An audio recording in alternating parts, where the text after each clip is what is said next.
So we've started, Naimish. It's all on you, and so you can start. You can kick it off. Yeah. Hey everybody, hi. I've been listening in on the sessions and learning a lot from it.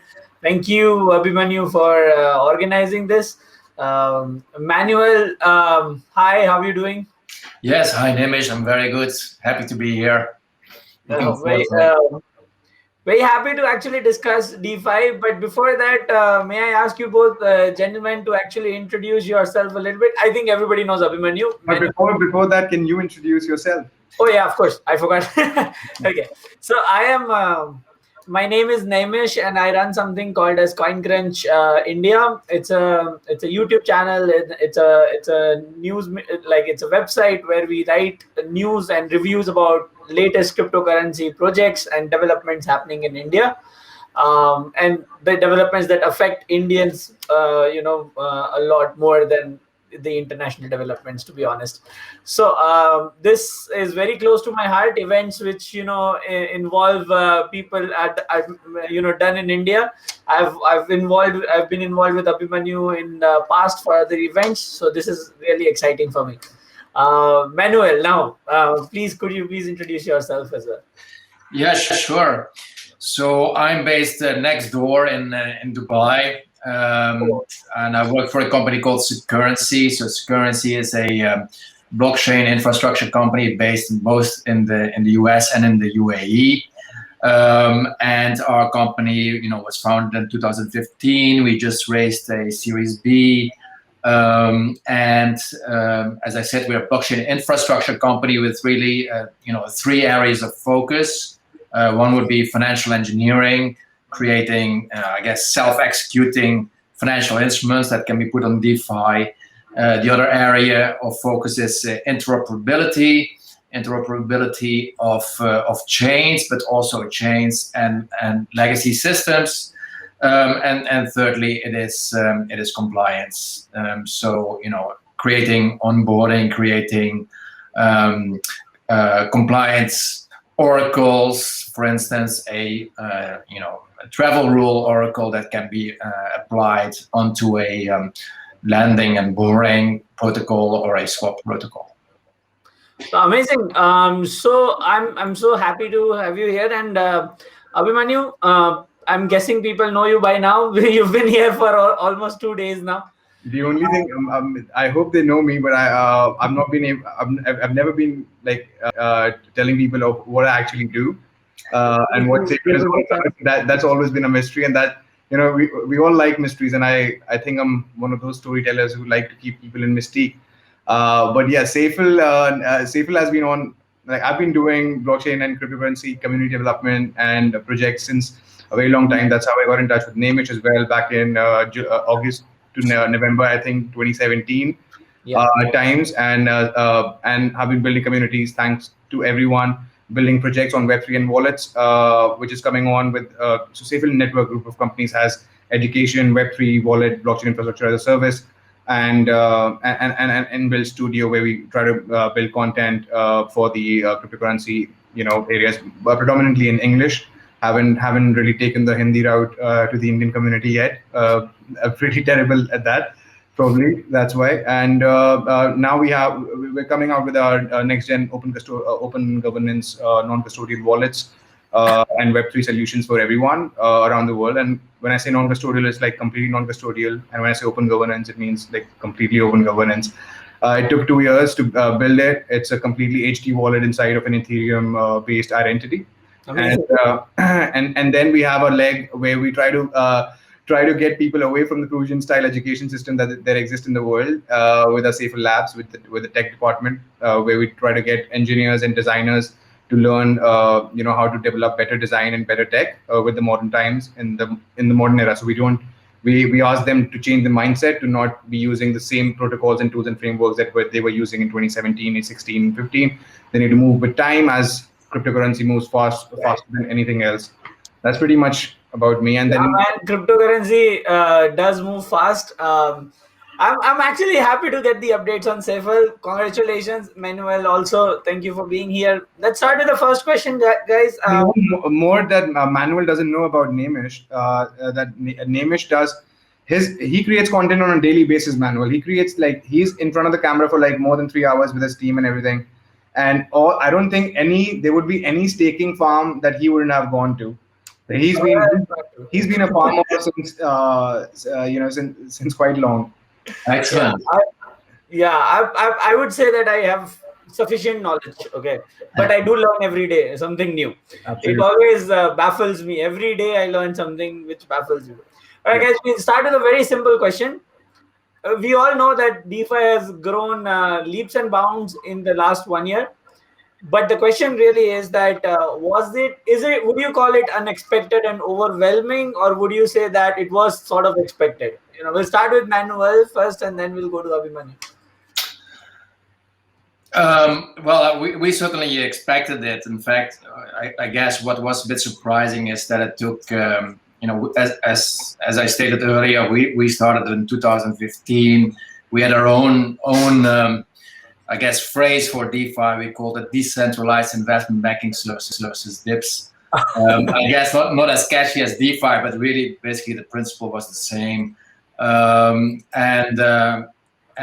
of course there had been some attempts to DeFi, like East Delta and so on, and that didn't go very well. I guess DeFi learned the lessons from the ICO mistakes.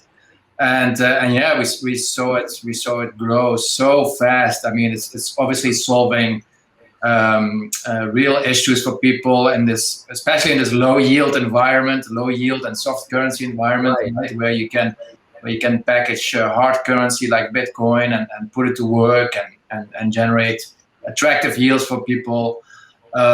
Also from the developer point of view, it's very attractive to work in this area because you can just build on what others in the community are doing. You can just copy paste what you don't need, and you can add where you think you have an edge. You can add your own innovations. Also from the developer community, it's a very attractive field to work in. So from that point of view, it's great that it's growing so fast. I don't know, the total value locked stands at around $100 billion, I believe. Wow. But I think what we see and what we want to do is we want to grow this to a multi-trillion-dollar industry, and we're working on solutions to make that happen. So still very early stages, still a lot of risk in here, so everybody beware. But yes, it's still early stages, and it's going to be a huge growth area. Yeah, going forward, I feel like the growth will be even further more exponential. Abhimanyu, what do you have to say about that? So answering your the earlier question on how kind of evolved through time and were we ready for it or not? I'll give you a very simple kind of instance. I have a very dear friend, Steven, who Naimish knows, and who was running Crypto Control earlier, and then he runs MahaDAO now, which is open DEX and open governance thing. So he was the first one who was super keen and telling me in June 2018 to August 2018, and super convincing about Maker, about DAI. When they came in, and this is the time when the total value locked in DeFi protocols was $100 million, and it was really insane for us to really understand. At the same time, our ETHLend came about. All right, their actually currency had already been done earlier in the bull run, but they came out. They didn't have any products to showcase in terms of lending and borrowing as much as they would have had planned. So they came about in 2018 and with the products and services when the actual kind of boom started going on. Still, everyone was so psyched about the Bitcoin being in a bear market that no one was actually looking into DeFi or looking into the actual applications, because everyone was basically basically putting ointment on their burns of the losses and all the disaster that they were kind of sitting inside in. and everyone missed out, and the total value kept on growing every month with 50% more, 75%, 50%, 100%, from 100 to 150 to 200. And suddenly, when the markets kind of went catastrophic, was when there were more liquid markets to be there. Right now, there was just maker, and you put in maker, and then you get collateralized loan of DAI. But there were more mature markets and products and services when Compound hit in. When so Compound was definitely InstaDApp kicked in, and they're Indian creators. So these all matured the markets who were not able to interact with more technical protocols like Aave and Maker in the beginning, and the market was skewed. That's what I feel. And suddenly after March, where the DeFi boom started, the products were in one sense we can say public testnet market ready, and that's why the offerings were being sent to the much wider audience. And also the whole Bitcoin boom coming back there, and the whole blockchain crypto boom coming back in post March segments, that kind of brought the whole interest back. And I think rightly said. Sorry, Abhimanyu, to cut you off, but I do believe that it was DeFi that kicked off the bull cycle, because Bitcoin sort of went above 10,000 after a long time. I get your point. I'm saying they both pivoted on it, but Yeah. DeFi came into public knowledge because the products were ready on the smart Right. contracts. Yeah. And earlier there were certain risks, and a liquidity crisis was still there in the DeFi markets. So people were able to make shifts and make gains or lose. So there was more risk than to enter. And I think post March we've seen the risks have reduced. They're still there hugely. I think Manuel, Manuel, actually, I would like to also add a segment to it before we go to Manuel. Manuel, you did say that eventually we want to say trillions of dollars in total value locked, but what is the way forward, right? While you're answering the question, can you also tell us that what do you envision in the future to get that? Because with the current scenario, the AMMs and the yield farming and all, I do feel like we have sort of innovated how much we had to in that segment. What next?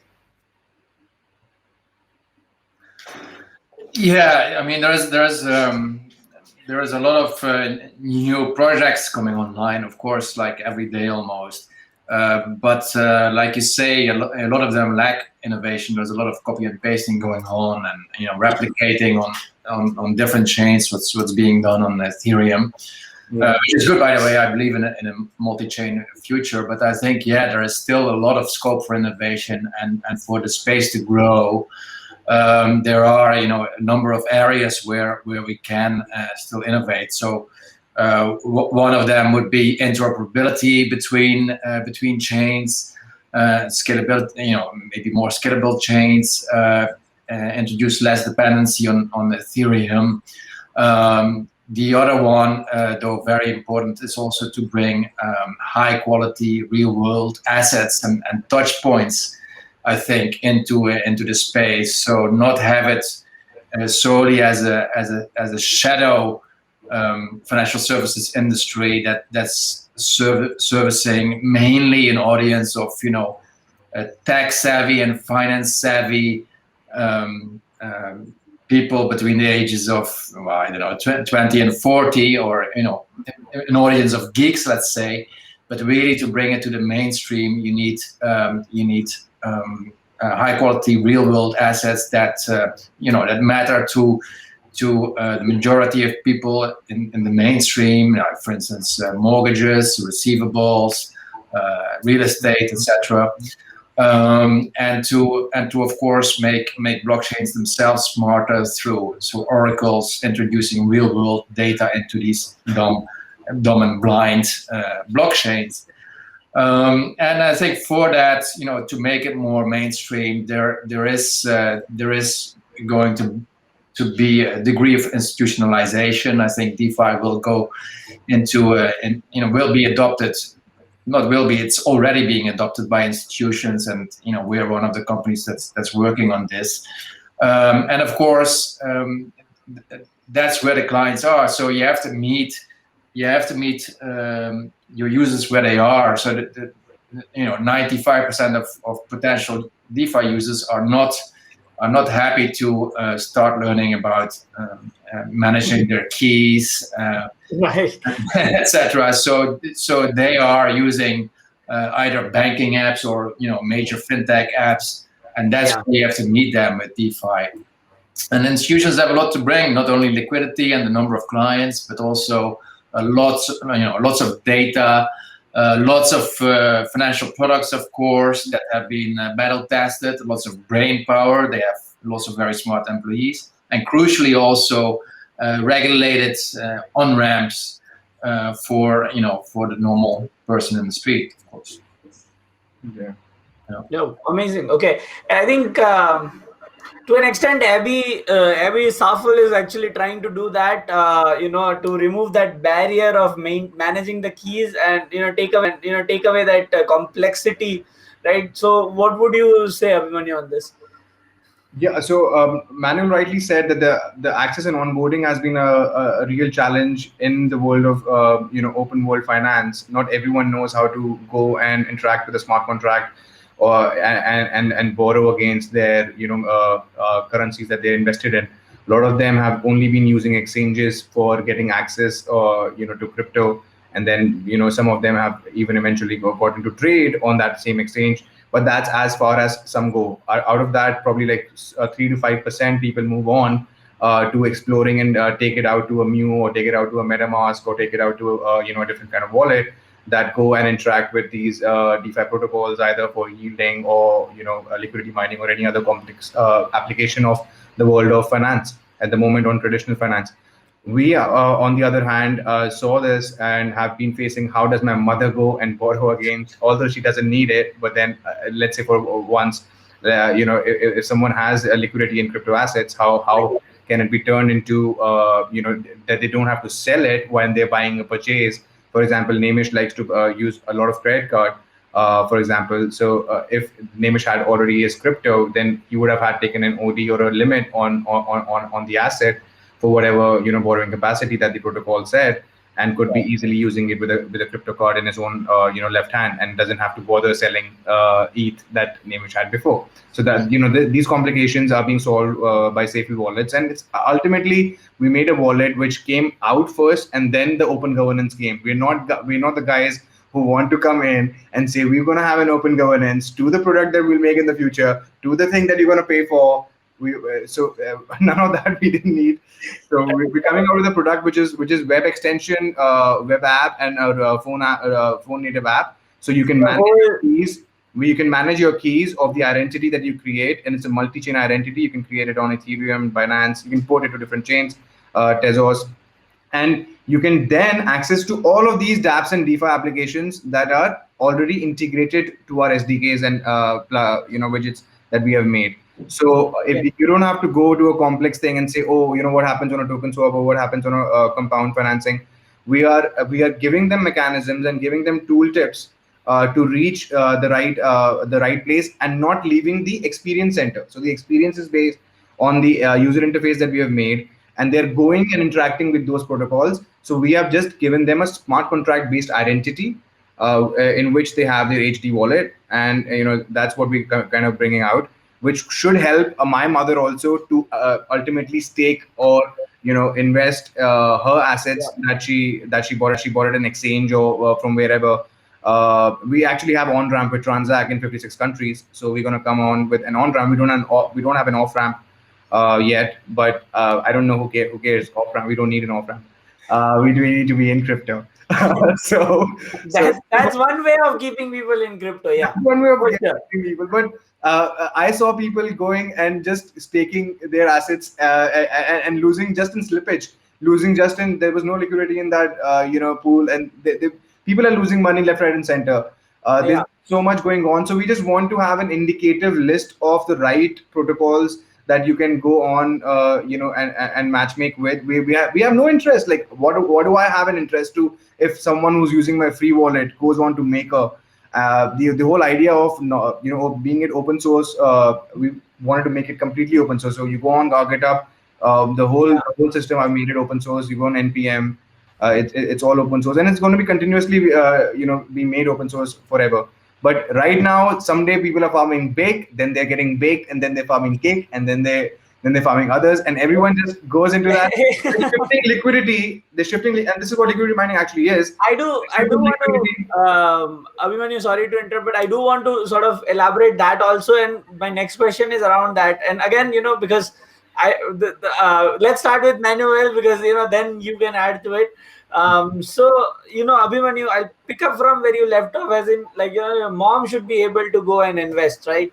My mom should be able to go. Yeah, having a crypto savings deposit account, yes, for sure. Yes, exactly, right? Yeah. Now, the other thing that I notice these days is, Manuel, is that, crypto is not only for the smart ones to make the most profit from, but also for the rich, right? Like, if we talk about Ethereum network, you cannot really go in with $500 and expect to make the profit. You'll just pay half of it into fees, right? So how do we in the future reduce that friction and actually make a product that is not just for the ones that have like really fat wallets, but also for the ones who want to get in, like Abhimanyu's mom or my mom, who wants to get started and maximize the yields, right? How can it be made more inclusive, you mean? Yes.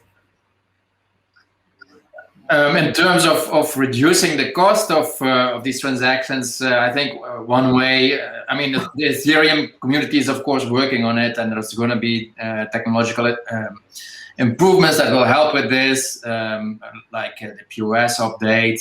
There's layer 2 solutions as well that are going to be that are already online, of course. So there's going to be multiple layer 2 solutions, but then also, very importantly, there's going to be various other chains that are growing in popularity, like the Ethereum fork, Binance Smart Chain, and Phantom Chain. We see a huge uptake in Solana in the last week even. So I see I see a multi layer 2 solutions future and a multi-chain future, and I think that's great. I don't believe in one chain having to capture it all. That just increases systemic risk. I see this internet of value being really an internet of multiple chains. Right. But then the real question really is that, how do we ensure that these chains are not really trying to determine which is the best option should not be a hindrance to the end user, right? So. Yeah, no, well, for instance, Wiron, they already have vaults that are, that invest in multiple chains, whereas you're, as a user, you're not experimenting with different chains. You just deposit in the Wiron vault, and that smart contract directs, onto different chains as it sees fit, right? But as a user, you're agnostic to that. Right. Okay. Example. Understood. YN is a good example. Abhi? I think adding on to exactly the problem statement that you shared of fees being high and it's not inclusive to the people that have that come from a less a privileged background, or have not been an Ethereum early adopter, who have idle Ethereum lying around to be testing on other things. I would say that Ethereum right now is in that mode where it is the biggest public testnet.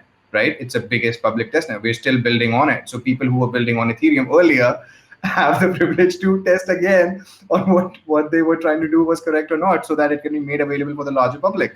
So that on one side, but on the second, why it's still not inclusive. So it still not says that my sister or my brother or my mother could straight away come without having previous knowledge. They should at least know how financial instruments and financial products work. So they first need to go on and get a bite of literacy and education towards financial markets, right? And then secondly, I wouldn't recommend them to interact with the smart contract protocol themselves. And as Manuel rightly said, there are avenues that have clubbed this as their full form of product feature. That means you can go in, like you had to go on, Naimish, you come from Gujarat, and Gujarat has been big in, trading, investing, and savings, and the whole financial mindset. You still have brokers and agents, and obviously everyone needs to believe. You have an insurance agent, goddammit, like everyone needs to tell, there are 100 types of different portfolio products for insurance, same as for any kind of financial market. One person cannot even do that. Not even you, not Manuel, not not myself. So they can go into a Y earn, or they can go into some index based fund. They can go into something which is much easier and takes care of the back end thing, which they don't have to kind of worry about. Second, which I want to add, is that even if they want to go directly and access the exact thing that they know what they want to do, I think chains should come up with a solution or protocols by themselves, like these dApps that are being building these protocols, like Maker, Aave, Compound, InstaDApp. Everyone I'm talking about, they should create of another kind of function which includes batching, which means smaller entries of, let's say, $100 or less, which are in the tune of, let's say, lesser. They don't incur a single batch of transaction. What we are facing right now with a $40, $60, $100 segment, it is also because that entry is happening right there and then. That transaction is totally unique and totally different and stuff like that. But if it doesn't have to go to layer 2 and has to operate on completely Ethereum, then it will lose some time and maybe some complications in APY and stuff. But if all of your transactions in the last 5 minutes can be pulled in and then transacted in a batch, would save a lot of cost and transaction fees of going into a protocol and coming out of a protocol. So something on those lines can also be thought going forward. But these are the two cases. Like if you're someone that doesn't really have a clue, like someone who's a newbie, should never go directly interacting with the protocol, should rather have more knowledge. First go into like a Y-earn vault kind of a philosophy, or different places where people are doing vaults. They don't have to see which protocols to go in and farm, and they don't. Okay. It's all automated behind. That's, I think, the first approach should be that. Like you don't know how your savings deposit bank account works as well. You don't. Yeah, you don't. But the whole argument though is that crypto is more open, right? Like open source, as you said, or like they're openly managing. They're openly proxying you. In the future, we're making proxy wallets and custodianship based wallets where you can pass on your secret share, right, amongst people that you trust, and they can manage your trades or investments or anything, like a proxy based contract and proxy wallet. So I think that will be, if I am less knowledgeable and Manuel is more knowledgeable on a certain protocol or certain industry, I can give the access to keys or delegate my keys for certain transactions to Manuel, and that will be the future as well. Like you will keep your keys, but Manuel will know in a zero knowledge proof segment some parts of the keys, and they can make trades, and you can assert the trade in the end. So that things like these will come up, and I hope they do, because we're making them. So I'm sure that somebody is working on certain solution like this. Yeah. In the interest of time, guys, I don't have any more questions. I would like to give you both, an opportunity to give a closing thought. So we'll start again with Manuel, and then Abhimanyu, and we'll say goodbye to our peers. Okay. Well, in my closing thought, then I'll just pick up on what was said earlier. So DeFi for the normal person, right? So I think, first of all, if you have an interest in finance and you have an interest in technology, then what greater way to learn about finance than getting involved with DeFi. Like you said, Naimish, you learn something every day, and even for people like myself who've been in finance for God knows how many years, it's the same thing. So we learn every day, and you start learning things, even deep philosophical things about the value of money, value in itself. So great, if you have that interest, if you have the time, then great, you should do it. For normal people, though, I don't think there will be a future where DeFi will replace all the banks or even the bank tellers. I think what would be great if there can be a type of institutional DeFi where a farmer who wants to go and get a loan can go into his local bank, and that local bank is in the back office, is connected to DeFi, and because of that is able to make smarter and more attractive lending decisions, and able to help its local community. And I see this institutional DeFi really taking off as soon as you have the first big names creating a competitive advantage, because they can offer faster loans or they can offer higher yield on savings products. You will see this cascade of other banks following. And when I say banks, I mean, it can also be the Flipkart savings account. It can be fintechs, etc. Institutions. Yeah, amazing. I mean, at the end of the day, the goal is to increase yields, and if we can make a global product which can be used to cater to majority of the people around the world, that's when the goal of open DeFi or open finance is achieved, right? Yeah, Abhi, thank you so much, Manuel. Abhi, what do you like to my add? pleasure. Yeah. So I think as a closing remark, Manuel did mention a lot of it. If I was to say, there is always a crisis of demand and supply all over the world, right? World of finance being open in this case, what we're talking about a distributed finance basis means that if someone in Ghana needed money and someone in US had more of it, then someone in Ghana could take the advantage of someone's money in US, which is idle money, right? This as a protocol basis governance already started. It's just that the end mile connectivity is not there right now. In order to have a good and fostering the market in a good way, let's not fight our way. Let's not fight maker. It's already there. It's all compounds already there. Synthetics already there. DYDX is already there, and they have a different class of financial products. If you have an innovation in that financial product, for sure, go ahead, make another thing. But don't just go on cloning and forking projects and giving them a new outlook. Doesn't help the market, just confuses the market more altogether. If you want to do end mile connectivity and you want to make sure that the Ghana guy gets a money at a lower interest rate because US has negative interest rates and they can actually give it on let's say 3% to that Ghana guy, and that Ghana guy could have that. So that end mile connectivity in creating the DeFi framework in an open finance world, these end mile players need to come into picture. The people that understand on how to create the digital assets liquidity and convert it into the money that can be used to save that Ghana guy or make his life better. I'm just giving an example. So I think the world of finance right now is pretty exclusive to the people that understand digital assets, has no end mile connectivity to the use cases of the actual last mile use cases. Even in payments, like it's just about that.